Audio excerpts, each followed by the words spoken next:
Let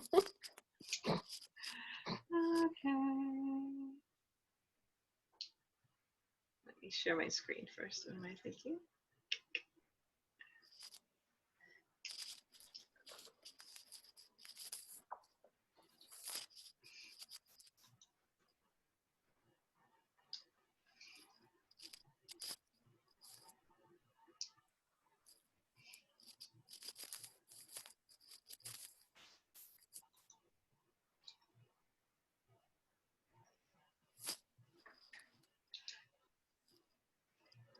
Good evening, everybody. Our program will begin in just a moment.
Hi, everybody. My name is Colleen Stovall. I'm the Director of Programs and Events for AIA Miami and for Mcad. We're really glad you're with us tonight, and we're so grateful that Rocco and Joanna Lombard have agreed to redo this event. We had technical difficulties last week, and we're glad they agreed to come back, and it's a fascinating program. And if you weren't here the first time, you guys are really in for a treat. And now I'd like to hand it over to Rocco. Okay, thank you very much, Colleen. Joanna, do you want to do the intros? Sure. I'm Joanna Right, Lombard, and you all probably, I think everybody on the call, because I'm seeing all the names come in, and it's like, it's really hard to resist saying, Bryce, how are you? Malone, I haven't seen you, whatever. But everyone I think knows Rocco Cheo, who's on the faculty at the University of Miami, and Rocco and I worked together several, almost more years than we want to say, on the Historic Landscapes of Florida book. And then Rocco's going to share the story of how we came to do Building Eden. He's the editor of it. Stephen Brooke was the photographer and book designer, and there are a number of people who participated. So Rocco, I'll turn it over to you, and you can share screen and we can start. Okay. Oops. Let's see. How do I...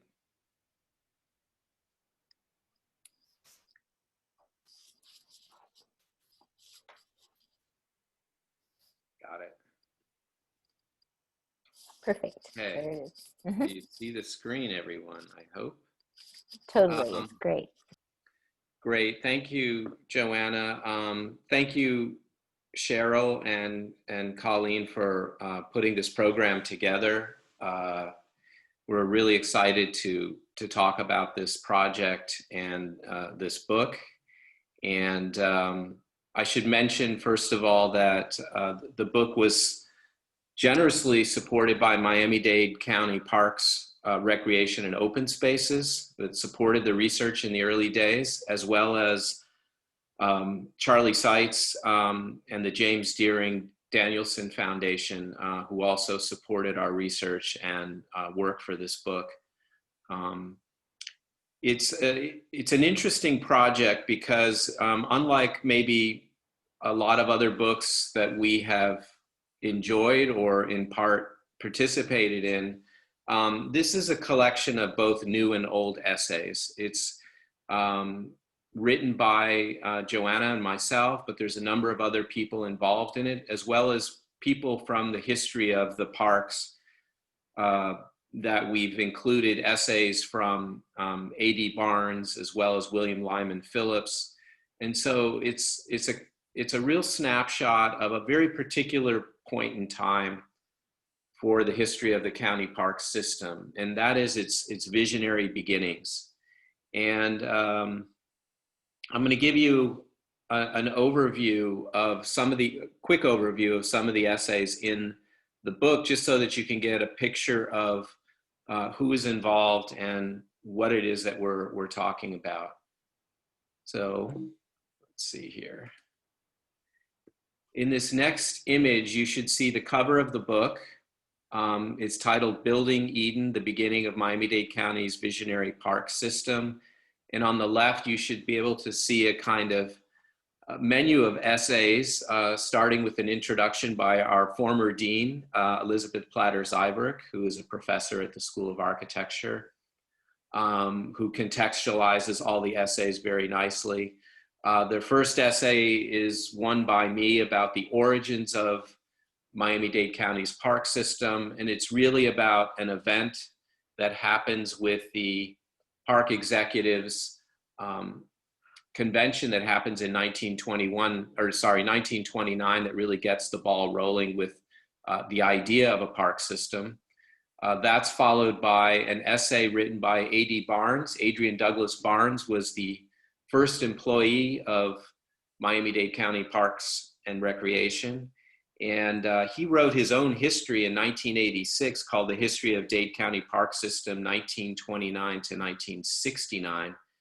And it's really the foundation in a way for this book. And so we thought it was important to have his words in the book, and specifically the tree planting program. And we'll talk more about that, but because that was really the origins of the park system. It was really a roadside beautification program,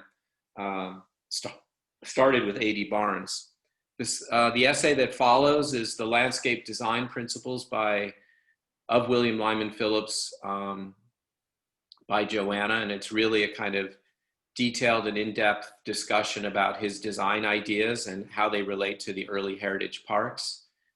That's followed by words by William Lyman Phillips called An Immigrant Landscape, Florida's Unique Contributions to the American Scene. It's an essay that we found at the Loeb Library at Harvard. And it's a really interesting essay because it really talks about why this landscape is unique within the larger context of gardens and landscapes and parks that you might have found in the Northeast, and why South Florida has its own kind of character. And he talks about the relationship between architecture and landscape in a very interesting way. That essay is followed by another Rocco, essay. Before you leave that one, just one more point for the architects that are watching. Phillips closes the essay with his thoughts on what is tropical architecture. So not to give away the, basic lead here, but the fact is he does find that the really true tropical response is in the architecture that the Bahamian builders built. So it's worth reading. It's a really interesting reflection on his time. And that really forms a kind of foundation for my next essay, which is really talking about the relationship between the architecture and the landscape. And that essay is called Building Close to Nature. And it really looks at the early parks, specifically Grenald's, Matheson, and the architecture of Crandon, to talk about what the sort of built heritage was, or what the ideas about the architecture and the landscape were in terms of the early ideas about the park system. That's followed by an essay by Roger Hammer, who was chief naturalist for Miami-Dade County. It's called The Naturalist View, It's a fantastic essay because it really talks about the landscape, the flora and fauna in geologic time. And he goes and talks about the sort of emergence of the peninsula of Florida thousands of years ago, and what that means in terms of how the flora and fauna of the region evolved. It's a great essay, and it really contextualizes the park system within the larger sort of ecosystem of South Florida and beyond. That essay is followed by a section on maps and mapping of the heritage parks. A good portion of the book was produced as a series of maps that were done by students at the University of Miami School of Architecture. And these hand-drawn maps provided us a picture of what these parks looked like in a more complete sense in terms of their overall plan and the architecture. And we're going to show you a number of those maps tonight so that you can get a sense of what that's about. That's followed by a photographic essay by Stephen Brook. Stephen Brook sort of puts us on the ground and allows us to understand what these parks mean on a very sort of textural level. You can see them and feel them in the photographs, and the cover of the book gives you a picture of that, where you can see Matheson Hammock and the atoll pool at Matheson Hammock. So Stephen Brook sort of takes us from the maps to the ground in an interesting way.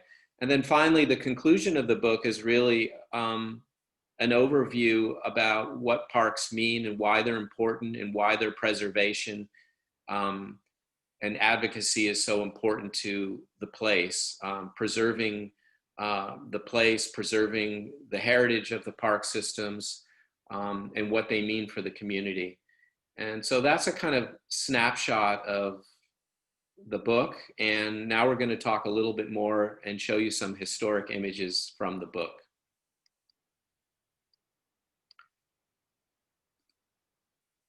So the story really starts with, there's many people really that are responsible for the park system, but the three main protagonists for the start of the park system are William Lyman Phillips, Charles Crandon, and A.D. Barnes. And the reason why these three are sort of paired in this way is, first of all, they all have something in common. They were all from Massachusetts. Phillips was from West Somerville, Massachusetts. Crandon was from Acushnet, Massachusetts. And A.D. Barnes was from South Weymouth, Massachusetts. And the story is the relationship between these three. William Lyman Phillips, of course, was the Harvard-trained landscape architect who worked with the Olmsted brothers in 1911, finding his way to Lake Wales in 1925, and eventually to South Florida to work with the CCC for the Army, and was the landscape architect for all of these, or many of these early parks for the system. He worked with the CCC, so he's a pivotal figure in terms of bringing design to the park system. Charles Crandon, he came to Miami in 1916. He opened up a wholesale drug business on Avenue D in downtown Miami. He saw really the transformation of the city between 1915 and 1925, a time when the city went from kind of a pioneer small town to a modern metropolis in a period of 10 years. The population literally went from 24,000 to 110,000 in that 10-year period. And with the exception of a small stint in the Army during World War I, and there's a kind of humorous passage in there, he was drafted into the Balloon Corps, which he said the last thing he ever wanted to do was go up in a balloon filled with helium in a war zone.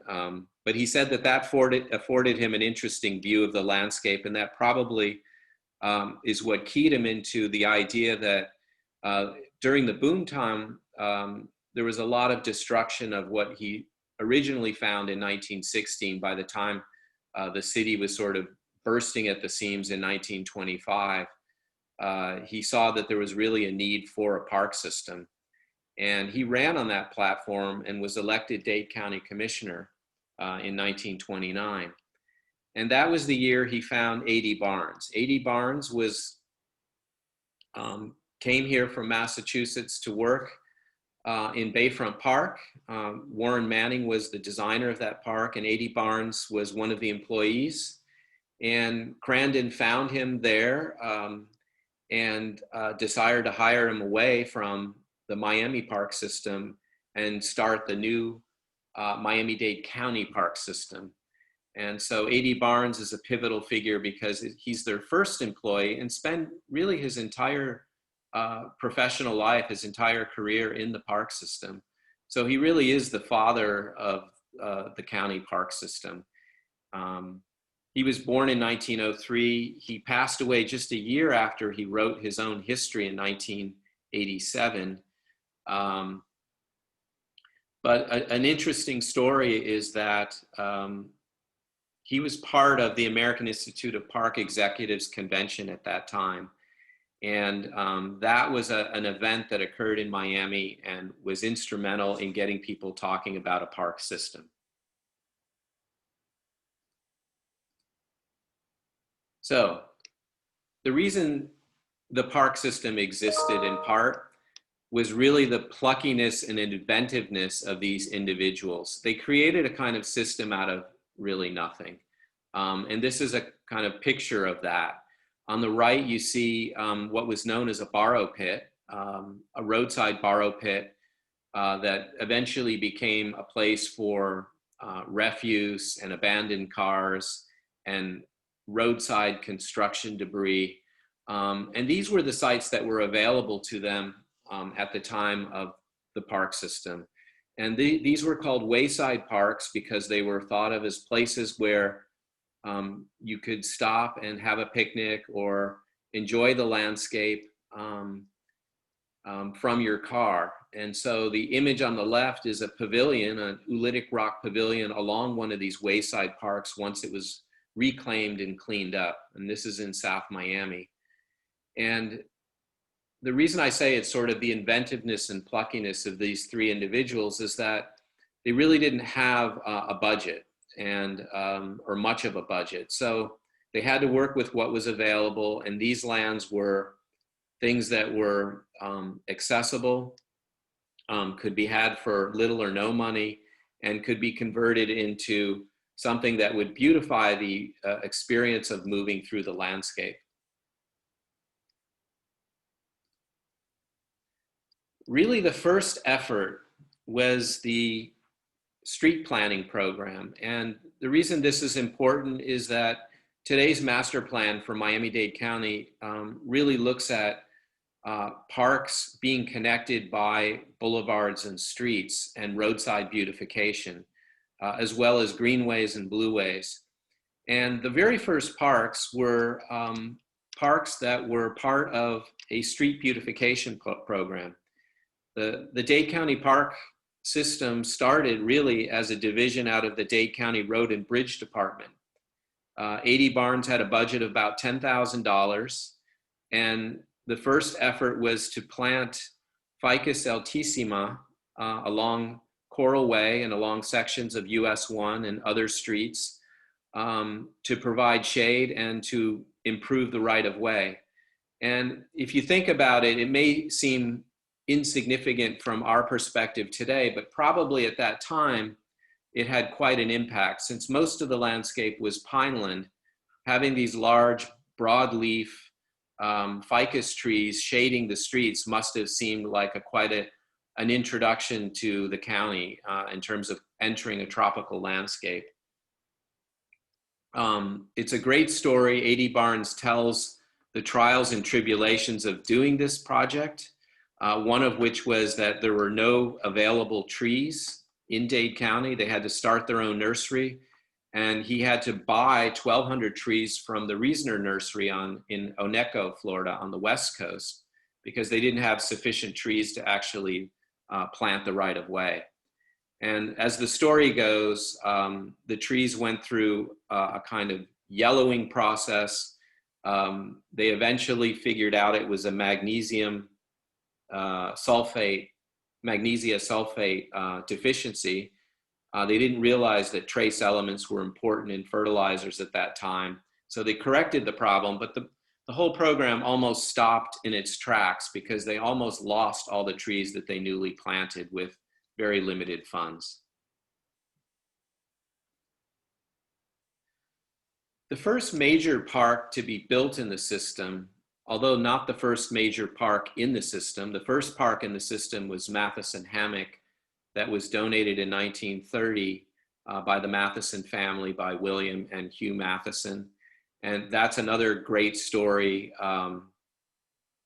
which I won't get into the long description of it, but I can tell you it involved a chowder party out at Key Biscayne at the Matheson estate with the park executives who came here in 1929.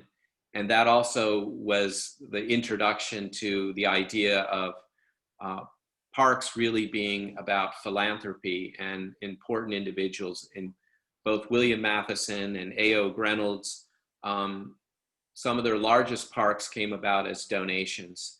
And Grenolds was their first park built. And the story goes that it was a quarry. And in the image that you're looking at, you can see some of the Civilian Conservation Corps youth working in the lower right-hand corner, and William Lyman Phillips walking across the middle of the image. And you can see it was really a kind of desecrated landscape. It was full of these pools from where the drag lines removed the rock for road building. And it was Phillips' idea to really transform, as well as Prentice French, who worked with him just before he arrived, to transform this landscape into a park. And it's a great story. And the way it was designed is that A.D. Barnes basically realized that there was aerial photography going on at a marine base at Opelika. And he convinced some of the marine pilots to fly over the site and take photographs, aerial photographs. And that's how the site was documented and how the designs were first generated.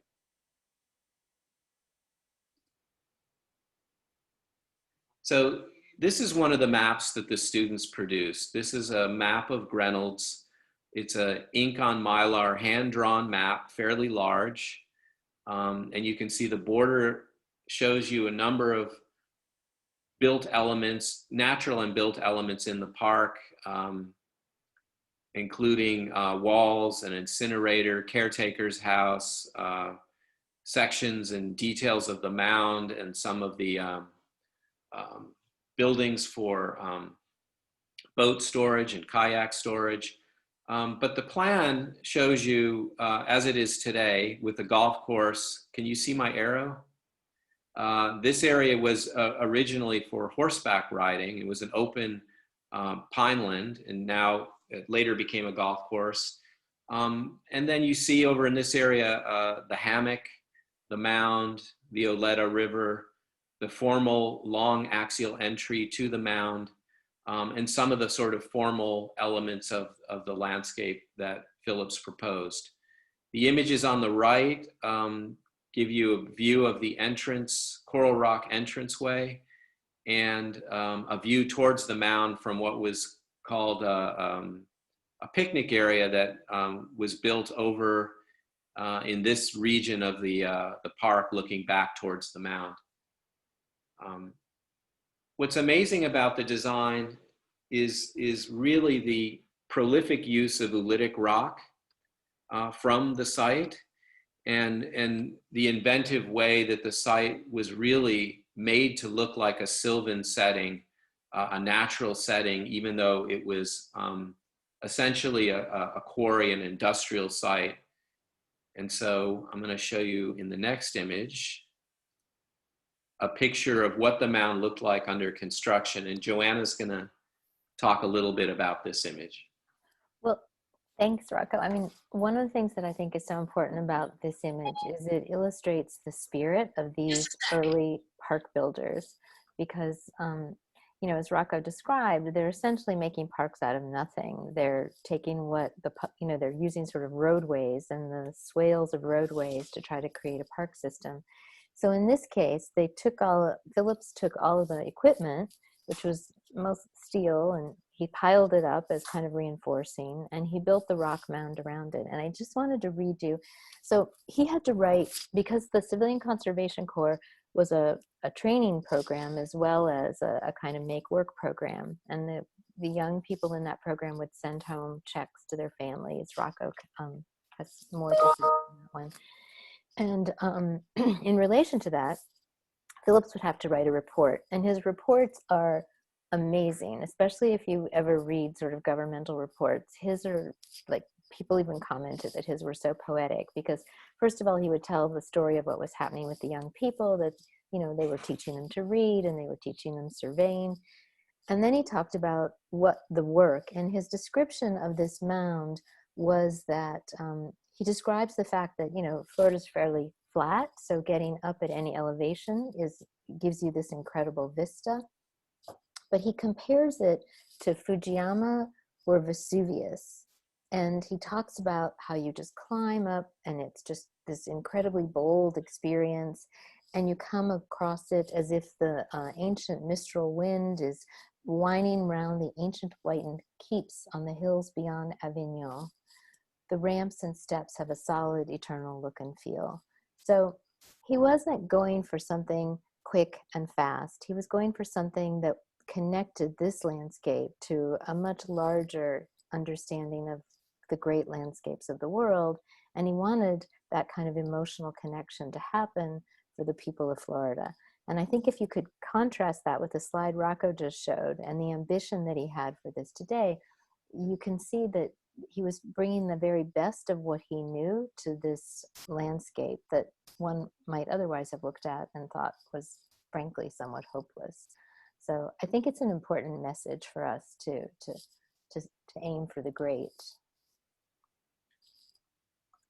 Yes, and what you were saying too applies to the architecture for that time. I mean, Reynolds was fairly far north of the downtown area. It was kind of wilderness, but the architecture was fairly sophisticated and fairly well crafted and constructed. And this image, do you want to say anything about it, Joanna? Well, just, you know, they had no money. Like, they literally had no money to buy anything. So he looked around and he said, this oolitic limestone is a great material. It can be easily cut. It can be shaped into stone. It has strength. And so they said, we're going to build the buildings out of it. And he was so proud. When the park opened, he writes in his report to Washington that the local architects came and they made note of it. And he thought perhaps it might influence their work, which of course we now know it influenced a lot of work around South Florida and became a signature material. But at the time when he was using it, it was relatively unknown. Yeah. And, you know, another backstory about the CCC and that period, the New Deal was just underway. This is in the early years. This is 1930, 32, 33. It was called the Emergency Conservation Work. It wasn't even titled the CCC yet. It was ECW. And it was part of Franklin Delano Roosevelt's New Deal program. They had over 250,000 recruits in the first year. And one of the ways that the inventiveness of this group surfaced was A.D. Barnes, who had known and worked with L.H. Weir, who wrote an amazing book on parks, a manual for municipal and county parks in 1928. He ended up working for the National Park Service. And what they realized when they recruited 250,000 youths from this program between the ages of 17 and 25 is that they had nowhere to house them in the winter. So Barnes says, I have an idea, bring them south because you can put them in tents and you don't have to build new buildings that are winterized for them in the Northeast. And so this is how Barnes was able to convince the National Park System to send a work crew down here really to work for parks that were, you know, kind of on private land initially. And they eventually became public, but it was quite a coup to bring them here and to have them working on these parks. And as was mentioned, the pay was about $30 a month. $22 was an allotment that was sent home. If you remember, this is during post-depression, so about 25% of the country is out of work. So the recruits got about $8 a month, and they learned a new vocation. They learned how to build. They learned, you know, how to do plumbing, electrical, stonemason, carpentry, a lot of different skill sets that they wouldn't otherwise have gotten, and get paid for it. Even with that said, it was not it was still a dangerous occupation. I think there was about one fatality a day in the program during its peak period. Not just in Miami-Dade, though, like the whole country, right? The whole country. Yeah. So, where Grenells was really the construction of a sylvan landscape out of a quarry, Matheson was very different. Matheson was already thought of as a unique and rare landscape, a hammock landscape, a landscape that really cut across probably 4 or 5 different ecosystems, and represented a piece of the place that would be lost if it weren't put into the park system. And so this map gives you a view of Matheson Hammock, also with Fairchild Tropical Garden in the center. And it goes from, which a lot of people don't realize, Snapper Creek or Red Road all the way to the bay. And cutting through it, of course, is Old Cutler.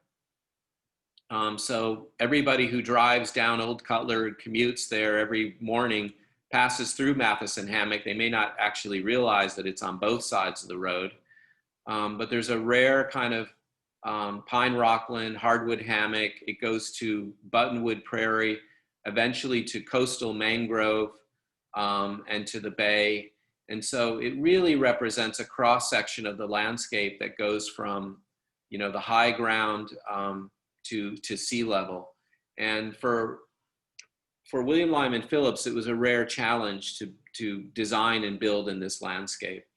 And it represents a different idea about building than Reynolds. And we'll talk a little bit about that.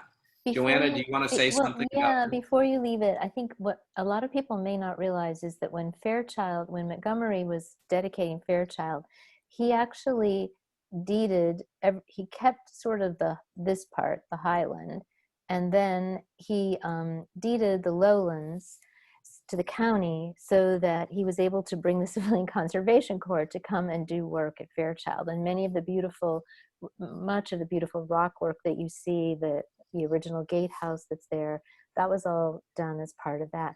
But he also had the idea that Matheson Hammock would be the natural landscape, and Fairchild would be the, this botanical garden. And he thought that the relationship between the two is that a visitor could come and see both of them together. And that juxtaposition meant a lot. And then if you look right here, you can see the Pandanus Lakes at Fairchild, which are down here. He lined up the lakes so that when you're in the Garden Club of America amphitheater at Fairchild, his thought was that you could stand up on that podium and look across, and you'd have this kind of axis of water that went all the way sort of north to south, and that you would begin to understand the relationship across these lakes. So when you go to the garden today, those of you that because the garden is open and you can go, it's worth taking a look. You can't quite see that relationship now because it has gotten so overgrown, but many people are very well aware of this relationship and the idea that you look out to the bay and it's this illimitable view and pretty spectacular. But there was also that north-south connection, and the two landscapes were meant to be seen as an integrated whole. Okay, sorry, Rocco, you can keep going with that one. No, it's super important. And just a few comments about the architecture which surround this incredible map that the students drew, and you can see the great attention given to not just drawing the plan, but representing the landscape in such a way that you can really understand the different zones of the landscape. But for instance, I don't know if you can see my arrow, but this building that I'm pointing to here is called the contact station. And it's in somewhat disrepair, but it's right here and along the road, and you drive by there, you'll still see the walls and part of the roof. The contact station was built in 1936.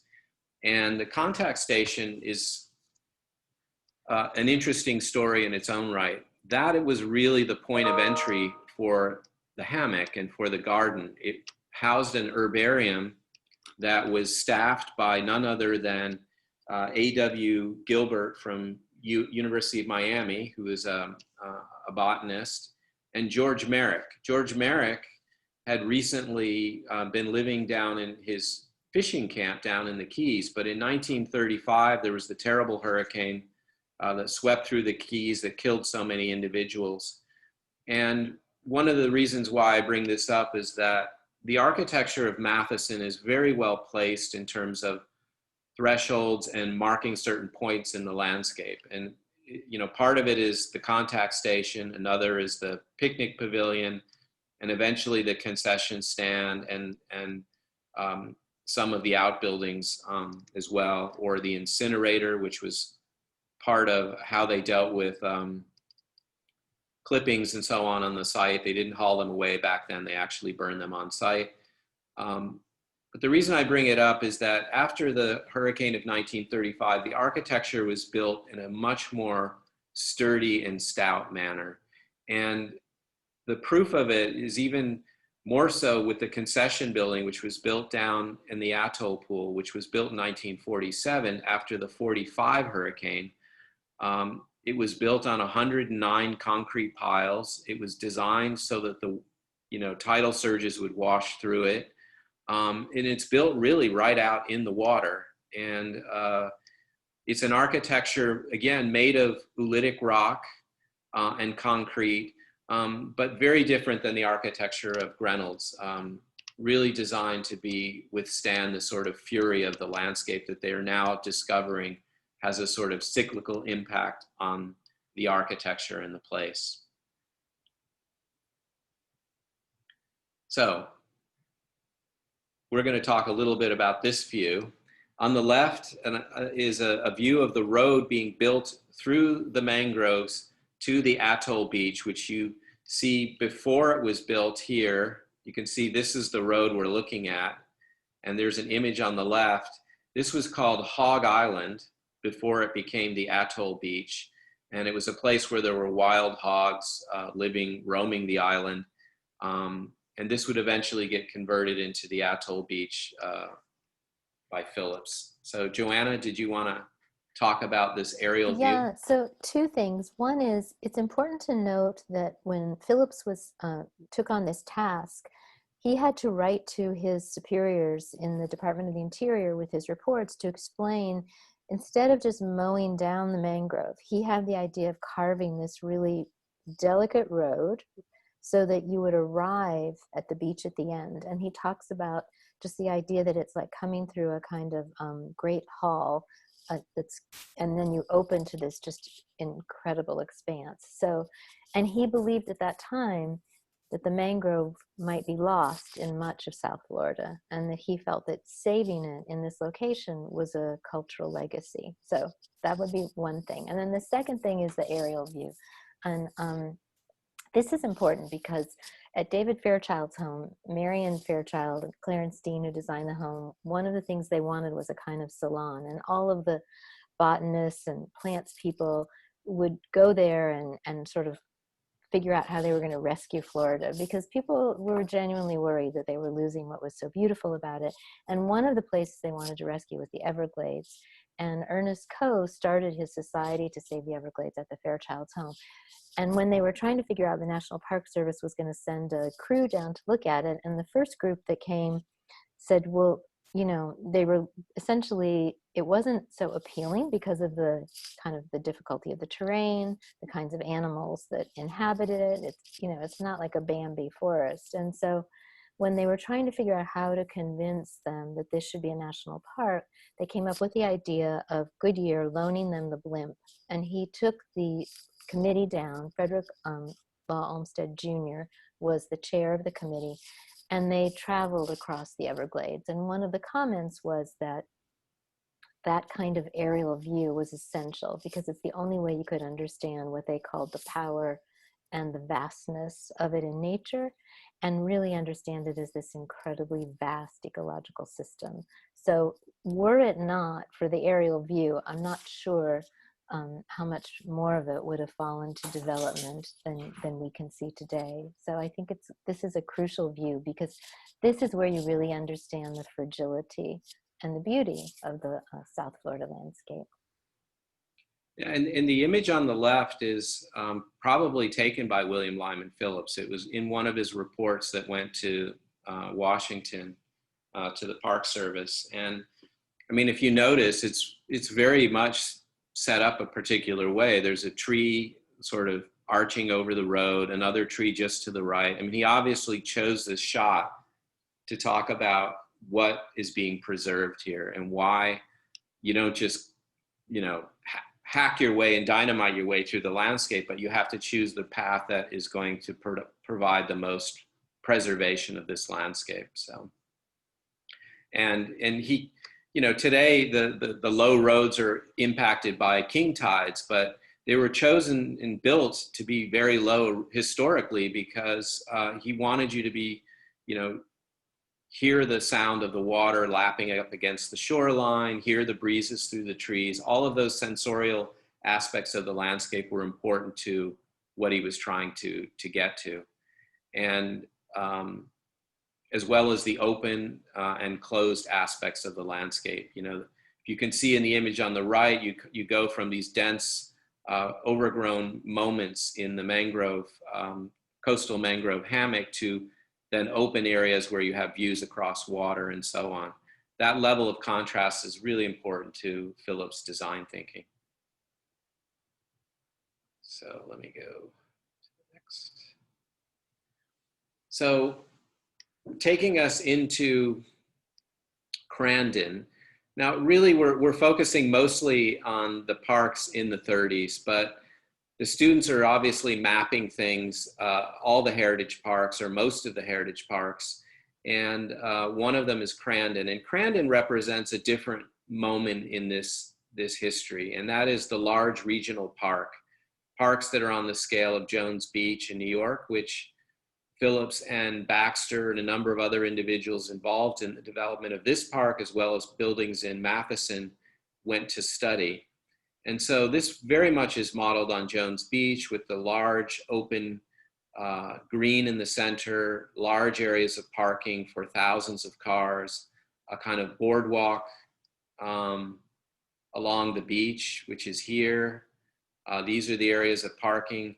He critiques a little bit of the Jones Beach plan where the parking runs parallel to the beach. His runs perpendicular. And he designs tree-covered paths and a certain type of rock walk that doesn't burn your feet to encourage people to walk from their parking to the beach in a more aesthetically pleasing way. The map shows the architecture around the park as well. It's a different architecture. This is the post-war architecture, but still with some of the same sensitivity and sensibility in terms of being modest but well-built early modern architecture. So you see things like cabanas made out of slump brick. This is another detail of a cabana. There was also a zoo on the site. We forget that a lot of parks at the time had zoos as part of one of their features in the park. There's a great story about that. Natural areas, hammocks, petrified reefs, which are over in this part of the park. It's a really pretty monumental plan and a really interesting story. Which we don't have time to tell you tonight.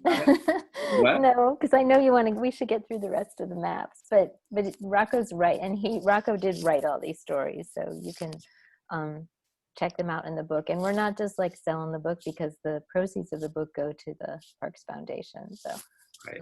we feel like it's okay to tell you that you should go buy it.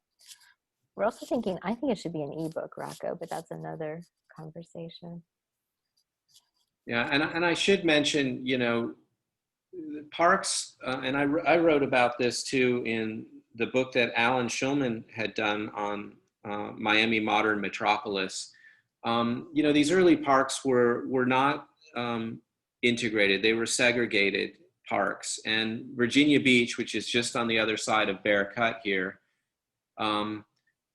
was an example where the community was fighting. The Black community was really fighting for their own parks, because these were segregated parks. The one moment on Crandon where there is an integrated moment is the zoo. And they couldn't just get two zoos. So this was a rare moment in the 60s where there was a part of the park that was integrated, in this case, the zoo. So that's important to talk about. But that's a larger, longer history that really needs to be studied and written about in greater detail. Hallover Park. Hallover was really the signature park for Phillips in terms of the automobile and transportation. One of the amazing things about the park is this kind of almost scenic way that you travel through the park in your car, go under the bridge, and then park in these large lots, very similar to Crandon, with tunnels that would go under US 1 and take you out to the beach. Hallover was also the site of a lot of architecture. Wallace Baxter, Carl Lump, August Geiger, they all did buildings there. One of the concession stand buildings, which is here, was a joint effort, I think, between Baxter and Geiger. And the architecture is obviously connected to kind of a theme of a nautical architecture. And, but again, very similar to the architecture at Crandon in terms of making sure that the architecture doesn't upstage the landscape. The architecture is really in service of the landscape. And that was part of the point that these maps try to make, is they're documenting the relationship between the landscape and the architecture, but to underscore that the landscape is the important actor in this play, not the architecture. Which comes from Philip's own training, because Charles Eliot, who was the president of Harvard, endowed the program in landscape, and Frederick Law Olmsted, after his son died, who was the Eliot that was Olmsted Sr.'s partner, and Frederick Law Olmsted Jr. was appointed the first Charles Eliot Professor of Landscape Architecture. But one of his views that he made very clear, and was clear to the program too, is that landscape should set the bones of a project. It determined the character, it determined the sequence, and then the architect's response. The architecture was designed to help frame those experiences. But first and foremost, it was placemaking, and the landscape architect was the person who did that. So. And this map is it marks another kind of threshold in the history of parks development, which is, in the 50s and 60s, what also was happening was obviously the southern and westward movement of the city towards the Everglades. And rather than continuing with the program of designed parks, in some cases, natural areas or preserves became parks as well. And Castello Hammock is one example of that. It's a hardwood hammock that has become a park and a nature center, and also very important to the sort of educational mission of parks, and the idea that, preserving natural areas, preserving open space is equally important, because part of what makes this place unique and this landscape important is that it's a subtropical landscape, and it's a landscape that's unique to the continental United States. And so the little image, the map that you see on the upper left, is there to underscore that point, that migratory birds, in this case, this is an image from Chapman's book on birds, Frank Chapman, where he talks about the warbler and its migratory pattern between the US and the northern parts of South America and Cuba and the West Indies, and showing how important Florida is as a kind of landing point for birds that are migrating in that path. And so places like Castello Hammock, their season changes with the migratory patterns of birds. And the landscape also changes because of birds flying over and the naturalized plant material that passes through birds' digestive systems that finds its way into the landscape is a very important part of this park system. And the image on the lower left is from the Orchid Jungle, which is now called the Hattie Bower Preserve, which is part of the county park system. It was originally Fennell's Orchid Jungle, one of the earliest attraction gardens going back to the 1920s from the Fennell family, who migrated here from Kentucky. And it's important to understand what we understand today as a tropical landscape is really a pineland. And these moments of dense tropical landscape were because the pineland burned regularly and controlled the extent of the spread of the more tropical exotic landscapes that we associate with hardwood hammocks and so on. So Castello Hammock is kind of that. If you looked at the early photos, you would see that the hammock is really much more like this, but it has since grown because the trees were cut down, the pineland was cut down, and the hammock has been allowed to just extend and grow into the landscape around it. So it is confined in certain areas, where agricultural land has kind of shaped it. But the landscape has been transformed, and this is why it's so important to preserve pinelands and so important to preserve natural areas as part of the park system. And this is just another map. This is not a heritage park, but this was a map that students documented. This is one of the parks in the park system, Black Point Marina. And it talks about the aquatic landscape as important as the terrestrial landscape, that we so often understand the park system as a series of land-based parks, but really it's part of a whole network that includes waterways, blueways, greenways. And Black Point Marina is the trailhead for a lot of cyclists who cycle between here and, believe it or not, the Everglades and Everglades National Park.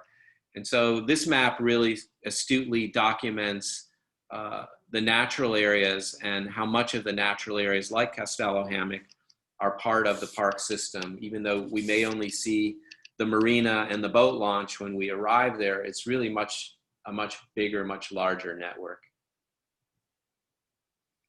And this is the last map. And the one thing we tried to do was to document at that time all the parks in the county park system. So this was an ambitious map, and you can see the image on the right of students drawing it. They first drew it all by hand, pencil on trace paper, on vellum, and eventually drew it as an ink on Mylar map.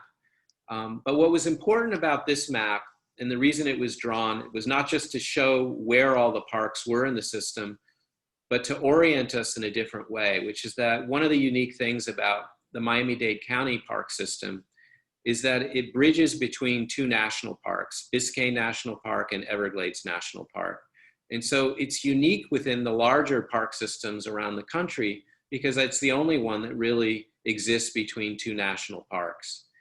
And so therefore it's a network in which, going back to A.D. Barnes' original plan, which was using the streets, using avenues to connect us and connect the parks is really sort of rung true today, that idea and that way of understanding the park system as connected through streets, boulevards, blueways, greenways, that connect us to two larger natural areas, the Everglades and Biscayne Bay, is really what makes this park system so special.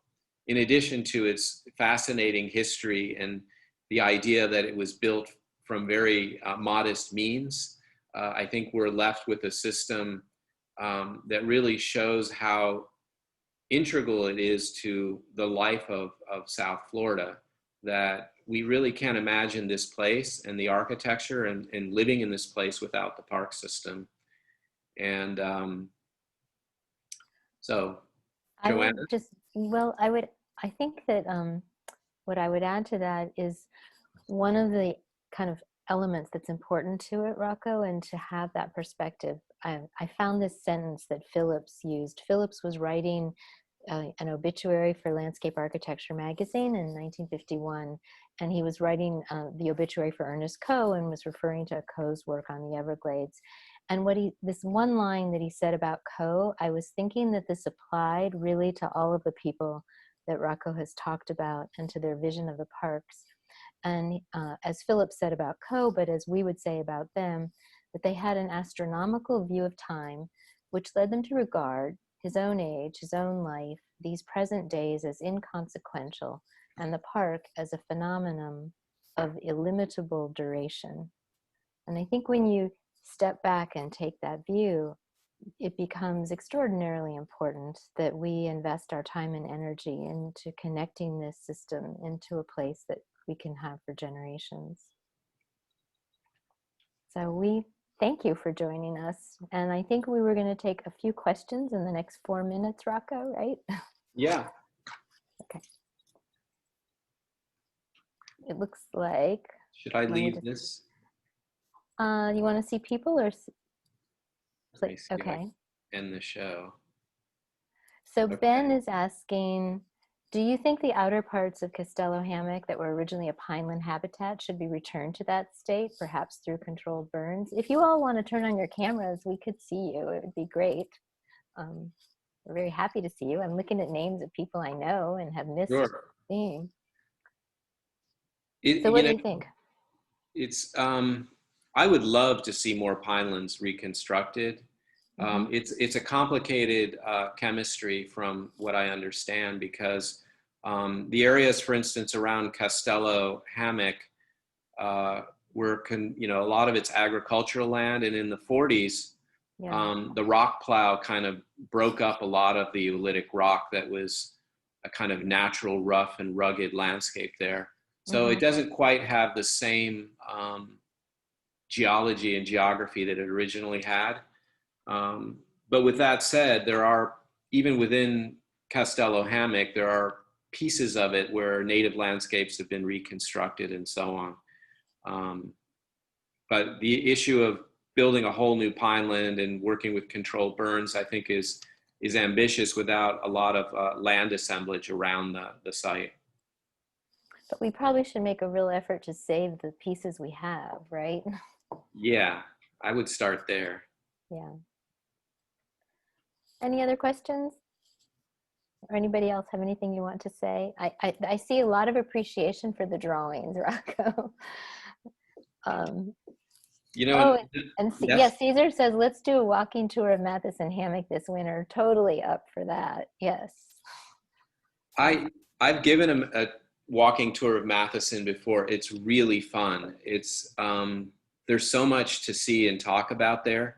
And in Grenolds too, for that matter. And we should be doing more of that, because there's just stuff you can't really talk about without seeing it up close and personal. And the landscape is part of that. The landscape there is extraordinary. And Cheryl's saying, when are we going to do the exhibit of the drawings at Mcad? So that's coming too, right? Yes. Definitely. And the book is on, you can get the book on Amazon. When we did the book, the whole idea was to help raise money for the Parks Foundation, because Miami-Dade Parks has an incredible vision, incredible plan, and yet, we have many communities that do not have access to a park. They have to drive to get to a park. So we'd really like to change this situation around. Part of our dealing with climate resilience is more green space, and so we hope that you'll support that. So yeah, Cheryl, we need to do the exhibit and call attention to it, and the Parks Foundation would probably be really happy for that too.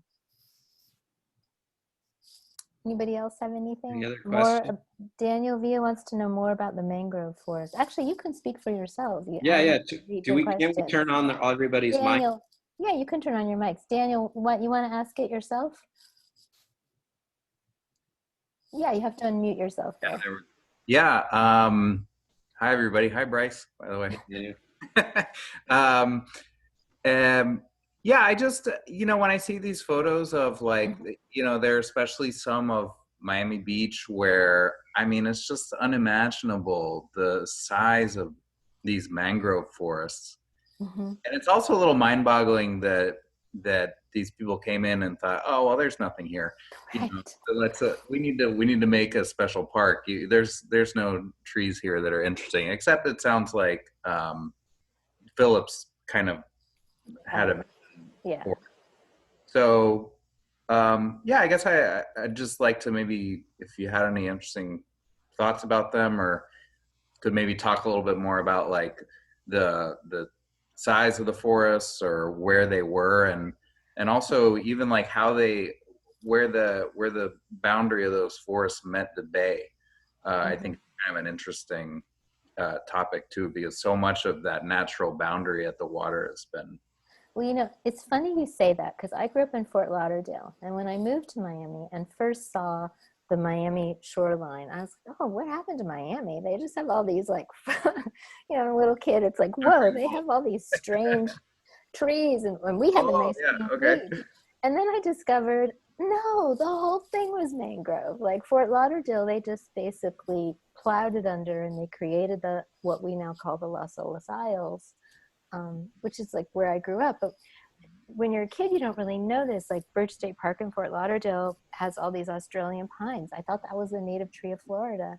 So what you realize very quickly is that a lot of what was native was wiped out. And Miami actually kept more of it than Broward or Palm Beach, to be honest. And so, and part of that I think had to do with Phillips and the park system strategy. Like he had to fight to save the mangrove. People wanted a beach. They didn't tell him they wanted a mangrove. And he writes about the fact that like people don't like snakes. He's like, so he's very careful about how you design the path so that, no one gets surprised by snakes or animals that we don't want to encounter. But I think that what we're seeing now is that it's really important to begin to reintroduce these. We start trying to convince the Army Corps to do the living, instead of doing engineered systems, to use natural systems, and to really rethink the approach, which essentially cleared this landscape and ultimately made us way more susceptible to hurricanes and, climate events. And now, the work I do with my colleagues in public health, we've done a bunch of studies, and we've found in Miami-Dade County, the Medicare beneficiaries who live on blocks with higher levels of greenness have lower levels of heart disease and depression and diabetes. And so, there's a real urgency, aside from Urban Heat Island, to start greening our community and bringing back this natural landscape. So I'm hoping that will be a major movement in our future, to be honest. Interesting.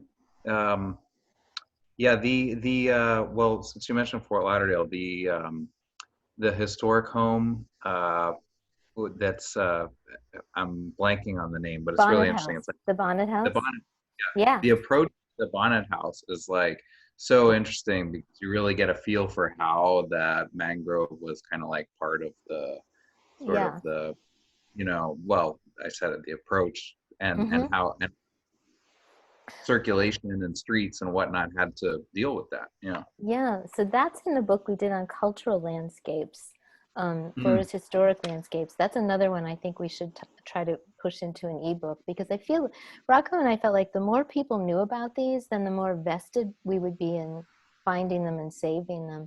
And to Bryce's point, like the idea of how much native greenery was lost in the hurricanes, one of the things that would happen, and Phillips talks about this when he goes into Royal State, they were doing Rocco, was it Royal Palm Hammock or Royal Palm State Park is what they was going to be, was like the first part of the Everglades. And they sent him down to look at it, and he's like, I don't want to clear very much of this, because when you make the clearing, you allow the wind in. And when you allow the wind in, then it starts taking the forest down. So one of the things that happened, because of the density of the mangrove, the winds are literally kind of coming up and over it. And for people, when Hurricane Andrew hit, people who still had mangrove in their yard, well, yeah, they found boats and all kinds of debris tangled in it, but none of that stuff hit their house. And the mangrove, you know, came right back. So, but some, you know, people in botany and horticulture would tell you that hurricanes are really important to kind of cleaning things out and refreshing them every year. And that's true. It's just that we happen to now, you know, live in them. So not so great for us. Yeah, I would just add to that. You know, there's a lot of questions, a number of questions about what what was lost and so on. Everybody was very interested in preserving the landscape, even in the early 1900s. In the book, I talk a little bit about a ficus natita that was part of Buena Vista, Charles Deering estate, before he moved south towards Perrine. They were going to cut down this amazing ficus, and the neighborhood and the people in the neighborhood were fighting to keep this tree. And this was in the early 1900s, 1915, 1916. And so there was already a movement then, I think, people seeing the landscape was being lost and being destroyed. And then, you know, the hurricanes, I think, make that even more present and more critical, because they see the destruction immediately. And the landscape was much hardier then and much rougher. If anything, the landscape was protective. I mean, Charles Story Simpson's book, Ornamental Gardening in Florida, was like, what, 1912, 1914? And he argues for the hammock. He's telling people, you know, don't clear it. Just live there and, you know, cut your paths through it. Simpson Park in Miami is named for him. But he viewed it as a protected, like the Brickle Forest was apparently just mind-boggling and amazing. And it went, you know, from downtown all the way south. What were you going to say, Rocco? Well, the early books, and this isn't in the book, but some research that I did on the Orchid Jungle, I started looking at old propaganda books about selling South Florida in the 1800s. And basically they described the landscape as having two types of landscape: hammock landscape and pineland. And basically hammock landscape was really expensive because there wasn't much of it. And it had, because it had leaf litter, you could grow things in it much quicker. But it also was incredibly expensive to clear because it was full of live oak and hardwood trees.